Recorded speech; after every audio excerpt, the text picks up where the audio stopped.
see the light.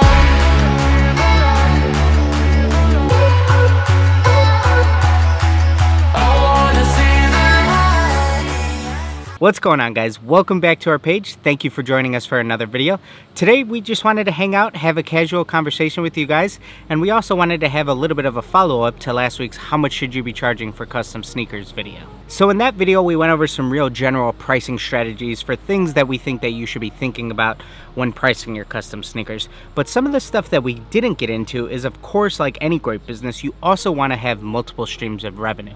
And one thing that could be really cool for custom sneakers that I think is growing with the industry is working event activations. And this is something that we were able to participate in over the last weekend as we got hired on to work an A6 Tiger activation during Lollapalooza here in Chicago.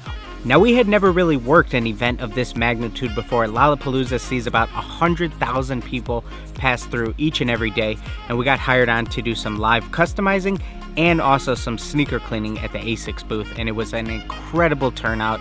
Our booth was packed the entire time, so I was brought on to paint 12 pairs of shoes during a matter of 4 days. Just some really cool general Lollapalooza kind of classic iconography that if any of you are familiar with, they have this really cool, colorful, cartoony style, so it falls right in line with a lot of the stuff that I like to do. And we also got hired on to handle the sneaker cleaning in the A6 booth. And this is a really cool concept because obviously during music festivals, everybody's shoes go through quite a beating. So it was really cool for people to come in, hang out, charge their phones, have some conversations, and just get their shoes cleaned by a lot of the people that we brought on.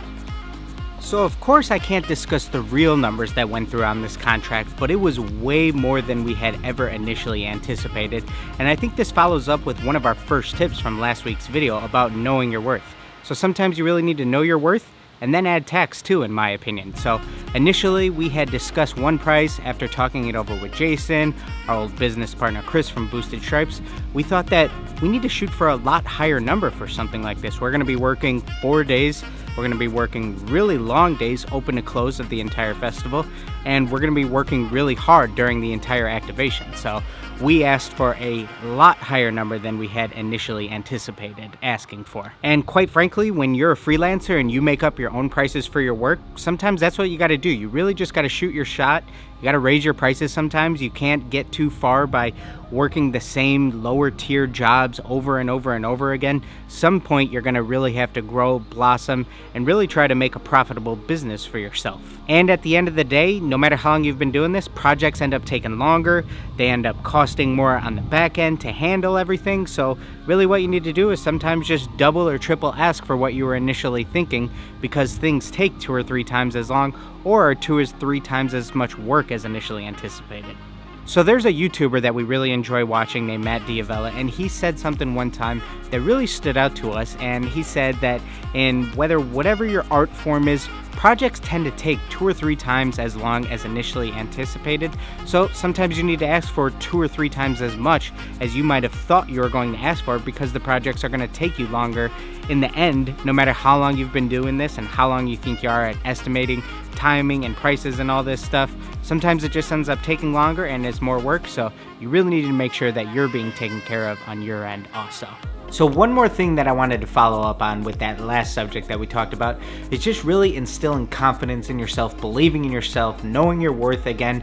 And I think it's just really easy to be kind of timid and lacking in confidence when asking for higher prices for your own artwork, your own value, your own time. It's really easy to kind of fall into that self-doubt type category, but really try to believe in yourself, know your worth, have full confidence that you are worth whatever you may be asking for. So, like I said, during this weekend, we were brought on to paint 12 shoes during the activation, 4 prior. One of them was for Rich the Kid, who stopped by the booth, got a pair of custom shoes, got his shoes cleaned. We weren't allowed to film any of this, but it was super cool to be able to chop it up with him for a bit. And now we're just gonna go ahead and show you guys a little bit of a recap for how the rest of the weekend went down.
you.